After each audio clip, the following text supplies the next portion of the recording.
off the first nuclear bomb, they thought they were the only ones with the ultimate weapon. They believed they were untouchable, but they were wrong. That explosion actually started a dangerous race, and today there are 10 countries that have successfully cracked the code and built the bomb. Some helped each other, some stole from each other. Almost all of them involved spies and betrayal, and secret alliances that the public was never supposed to know about. We are going to walk through the complete timeline of how these 10 nations raced against time and each other to build the deadliest technology on Earth. We will also look at the countries that came terrifyingly close and might be next on the list to build the nuclear weapon. The story actually begins in Germany in 1938. It was there that scientists first discovered nuclear fission. They realised that by splitting atoms, they could release a massive amount of energy through a chain reaction. This discovery terrified the scientific community. The following year, Albert Einstein sent a warning to the United States. He told the American government that the Nazis could potentially weaponize this new science. This warning kicked off the most expensive and secretive science experiment in history. The United States launched the Manhattan Project. This was a massive operation involving scientists from the US and the UK and Canada. They spent nearly 1% of the entire US GDP on this single goal. They were racing against the Germans, who they knew were working on their own program. However, the Germans were having much less success. Germany surrendered in May 1945, but the bomb was not ready yet. It wasn't until July 1945 that the world changed forever. President Harry Truman was at the Potsdam Conference with Joseph Stalin and Winston Churchill to decide the fate of post-war Germany. While he was there, he received a secret message. The Trinity test in New Mexico had been a success. The United States now possessed the power of the sun. President Truman decided to tell Stalin that the US had a new weapon of unusual destructive force. He expected Stalin to be surprised, but Stalin just nodded and said he hoped the US would make good use of it against Japan. Truman did not know that Stalin was already fully aware. The Soviet Union had spies embedded deep inside the Manhattan Project. Internally, Stalin was furious that the Americans had beaten him to the finish line.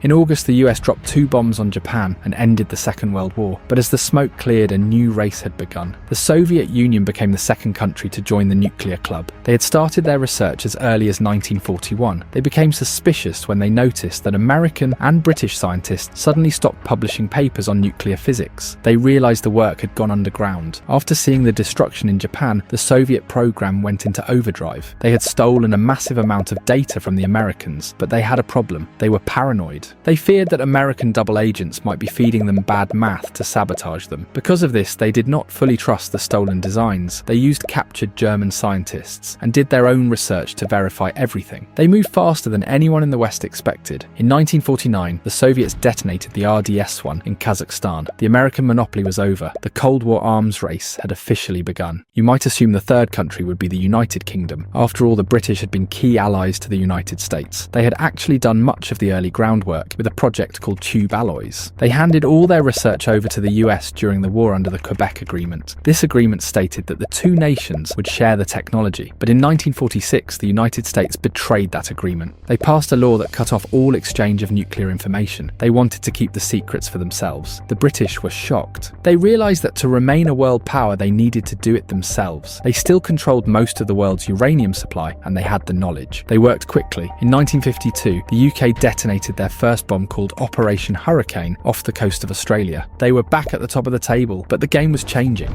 Bombs dropped on Japan were fission bombs. By the early 1950s, scientists were working on something far worse. They were building thermonuclear weapons. These are also known as hydrogen bombs. Instead of splitting atoms, these bombs fused them together like the energy inside a star. These weapons were hundreds of times more powerful than the Hiroshima bomb. Scientists like Oppenheimer begged the government not to build them. They warned it would lead to the destruction of mankind, but President Truman ignored them. In 1952, the US tested Ivy Mike. It was the first hydrogen bomb. The Soviets followed in 1955 and the British in 1957. The destructive potential of the human race had just multiplied by 1,000. The fourth country to join the list was France. France had been humiliated during the Suez Crisis and felt pushed around by the superpowers. They decided they needed their own deterrent to ensure they were treated as a great European power. The United States was strongly against France having nukes. They tried to discourage it, but President Charles de Gaulle was adamant. He famously stated that nuclear weapons were essential for French sovereignty. France sourced uranium from their colonies in Africa like Madagascar and Gabon. Even though France was still rebuilding from the destruction caused by World War II, their scientists worked tirelessly. In 1960, France drove out into the Sahara Desert in Algeria. They detonated their first device called the Gerboise Blue. The explosion sent a massive message to Washington and the world. France was proving that they no longer needed to hide behind the American military for safety. The fifth country was China. The Chinese wanted a deterrent against the United States. Initially, the Soviet Union helped them. They saw China as a fellow communist ally, but the relationship soured. The Soviet leader Khrushchev began to criticize the legacy of Stalin and sought better relations with the West. The Chinese chairman Mao Zedong thought this was weak. He accused the Soviets of losing their revolutionary spirit. The two nations split, and the Soviets withdrew all their technical help. They left China to figure out rest of the stuff by themselves. China was in the middle of massive internal turmoil with the Cultural Revolution, but they poured resources into the bomb. In 1964, China shocked the world by testing their first atomic bomb at the dried-up lake of Lopnur. Then they did something incredible. Just 32 months later, they tested a hydrogen bomb. This was the fastest any nation had ever gone from a basic fission bomb to an advanced fusion bomb. The sixth country is the most mysterious one on the list. It is Israel. To this day, Israel has never officially admitted to having nuclear weapons. They maintain a policy of total ambiguity, but the world knows they have them. In the 1950s, Israel began building a secret nuclear facility in the Negev desert with help from the French. American spy planes eventually spotted the construction. President John F. Kennedy was very concerned. He demanded inspections. The Israelis stalled and hid their true activities. They built fake walls and hidden elevators to conceal the bomb-making facilities underground. Kennedy died before he could stop them, and his successor Lyndon B. Johnson was much more lenient. By 1967, it is believed that Israel had the bomb. The world got confirmation of this decades later in 1986. A technician named Mordecai Vanunu worked at the secret Israeli facility. He took photos and smuggled them out of the country. He gave the story to a British newspaper, but before the story could be published, the Israeli Secret Service called the Mossad caught up with him. They set a trap. A female agent pretended to be an American tourist in London. She flirted with Vanunu and convinced him to fly to Rome with her for a romantic weekend. As soon as he arrived in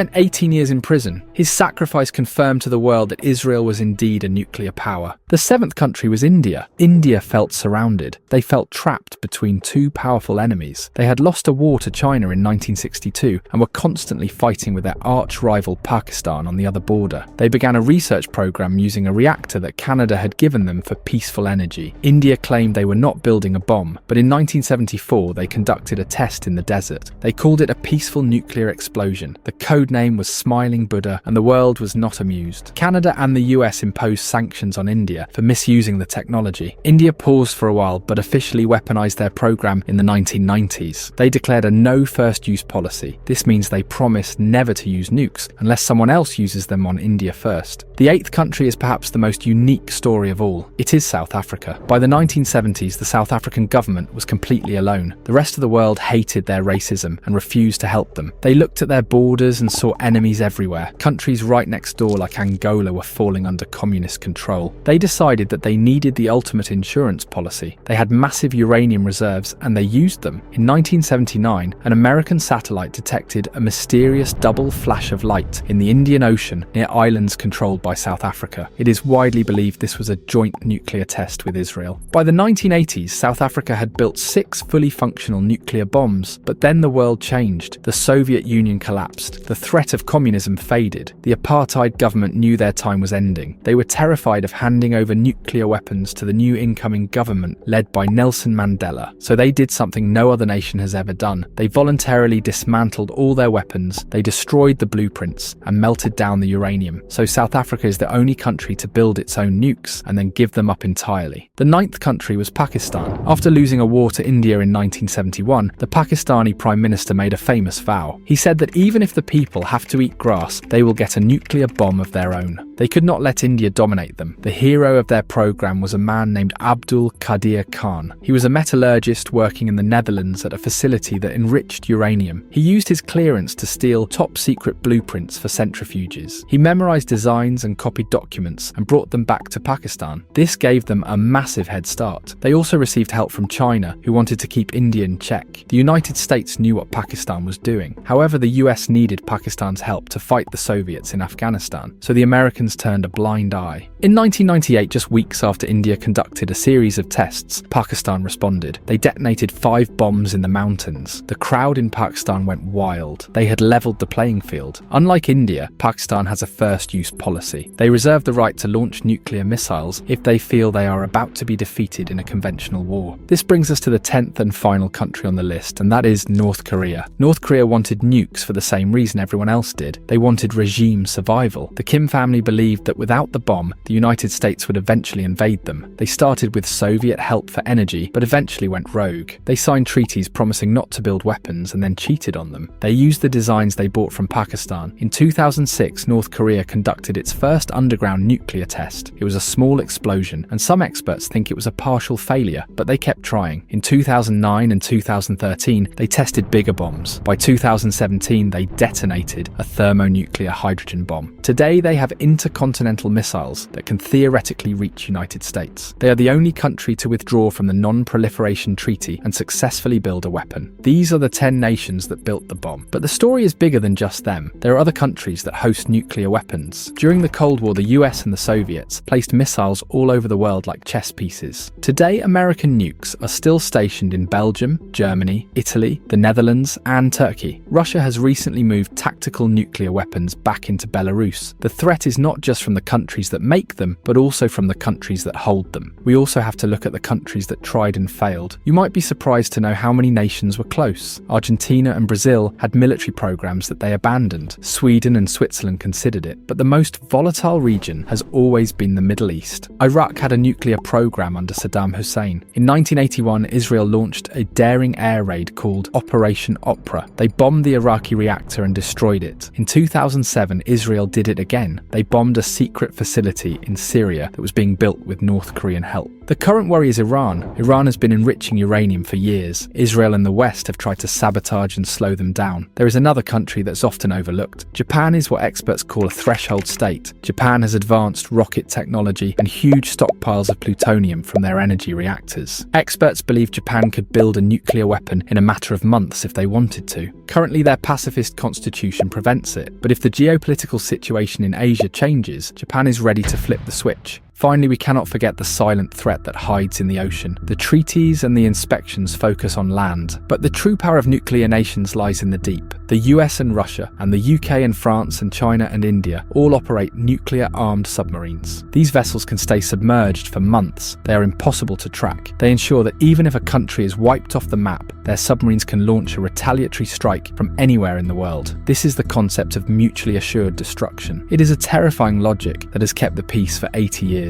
The science that started in a laboratory in Germany has now spread to every corner of the map. We have watched the club grow from just 1 member to 10. The technology is old and the blueprints are out there. The only thing stopping the next country is politics and not science. The most terrifying question now is that who will be the number 11?